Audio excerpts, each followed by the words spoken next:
Assalamualaikum warahmatullahi wabarakatuh. Perkenalkan, nama saya Afarhan Fawaz Fadilah R, NIM 22111070005.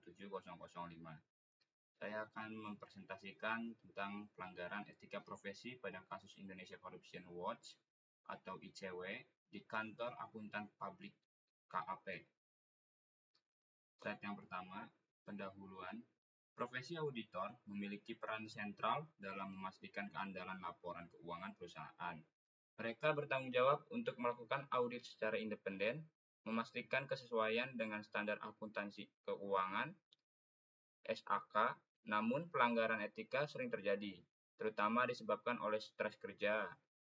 Kasus ICW yang melibatkan 9 kantor akuntan publik menjadi contoh nyata pelanggaran etika dalam audit, yang mengakibatkan kerugian signifikan bagi perusahaan dan masyarakat.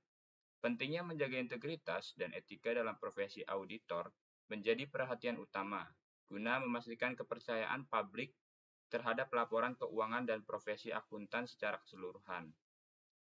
Oleh karena itu, tindakan tegas dan transparan dibutuhkan untuk menegakkan standar etika profesi dan mempertahankan integritas profesi akuntan publik.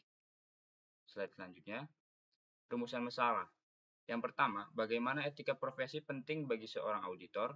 Yang kedua, bagaimana etika profesi dapat mempengaruhi tingkat profesionalitas seorang auditor. Yang ketiga, bagaimana etika profesi dapat meningkatkan kualitas sebuah laporan keuangan. Masuk ke pembahasan yang pertama, auditing adalah suatu pemeriksaan yang dilakukan secara kritis dan sistematis oleh pihak yang independen terhadap laporan keuangan yang telah disusun oleh manajemen, beserta catatan-catatan pembukuan dan bukti-bukti pendukungnya, dengan tujuan untuk dapat memberikan pendapat mengenai kewajaran laporan keuangan tersebut. Standar profesional akuntan publik dalam pelaksanaan audit dan penyusunan laporannya, auditor wajib menggunakan kemahiran profesionalnya dengan cermat dan seksama. Berdasarkan definisi tersebut, terlihat bahwa audit harus dilakukan oleh orang yang independen dan kompeten serta menggunakan kemahiran profesionalnya agar menghasilkan laporan audit yang berkualitas. Auditor independen harus memiliki kemampuan atau keahlian dalam mengumpulkan dan mengevaluasi bukti-bukti audit dengan tujuan untuk memberikan pendapat mengenai kewajaran laporan keuangan. Di samping itu, auditor independen juga harus memiliki sikap mental independen agar tidak mudah dipengaruhi oleh pihak manapun serta harus menggunakan kemahiran profesionalnya secara cermat dan seksama agar kualitas audit yang baik bisa tercapai. Kemudian, menurut Jensen dan McLean, tahun 1976, ada beberapa jenis auditor yang berpraktik pada saat ini. Jenis yang paling umum adalah kantor akuntan publik, auditor badan akuntabilitas, pemerintah, auditor pajak, dan auditor internal.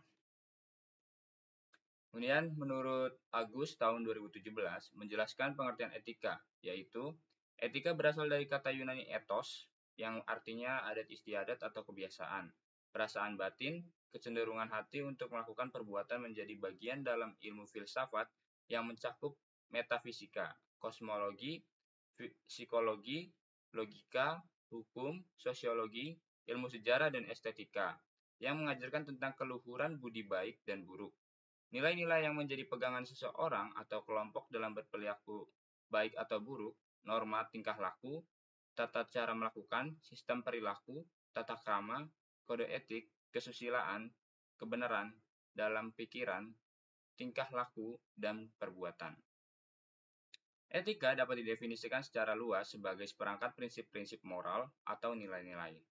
Perilaku beretika merupakan hal yang penting bagi masyarakat agar kehidupan berjalan dengan tertib. Hal ini sangat beralasan karena etika merupakan perekat untuk menyatukan masyarakat. Akuntan publik sebagai profesional mengakui adanya tanggung jawab kepada masyarakat, klien, serta praktisi, termasuk perilaku yang terhormat, meskipun itu berarti pengorbanan diri. Alasan utama mengharapkan tingkat perilaku profesional yang tinggi oleh setiap profesi adalah kebutuhan akan kepercayaan publik atas kualitas jasa yang diberikan oleh profesi, tanpa memandang individu yang menyediakan jasa tersebut.